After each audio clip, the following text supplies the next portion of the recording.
L'entreprise Chrono Aviation a dépêché un avion pour aller chercher 90 Canadiens qui sont coincés au Guatemala. Pascal, l'appareil devrait rentrer ce soir.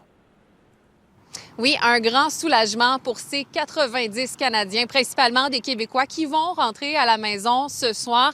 Et ça n'a pas été de tout repos, cette opération qui a été organisée principalement par l'organisme Cassira en compagnie avec plusieurs partenaires, dont l'entreprise Chrono Aviation. Parce que je vous explique, lundi dernier, le Guatemala a décidé de fermer ses frontières et de façon hermétique. Donc ça veut dire qu'il n'y a pas personne qui entre au pays, il n'y a pas personne qui sort du pays non plus.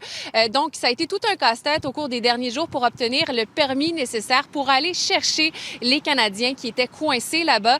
Et justement, on s'est entretenu avec la coordinatrice de l'organisme Cassira. Je vous laisse l'entendre. Quand enfant, on a eu les consignes plutôt claires de rentrer au pays. Il y a beaucoup de nos gens qui se sont précipités pour devancer la date du retour qui était prévue. Malheureusement, en date de lundi dernier, 16 mars, le Guatemala a annoncé qu'il fermait hermétiquement leurs frontières dès minuit, dans la nuit de lundi à mardi, ce qui ne nous laissait pas de temps finalement pour les vols qui étaient prévus d'avoir lieu, tout simplement. Quand ils ont décidé de fermer les frontières, c'était par mesure de sécurité. Ils ne laissaient même pas des avions commerciaux rentrer à vide pour repartir avec des ressortissants.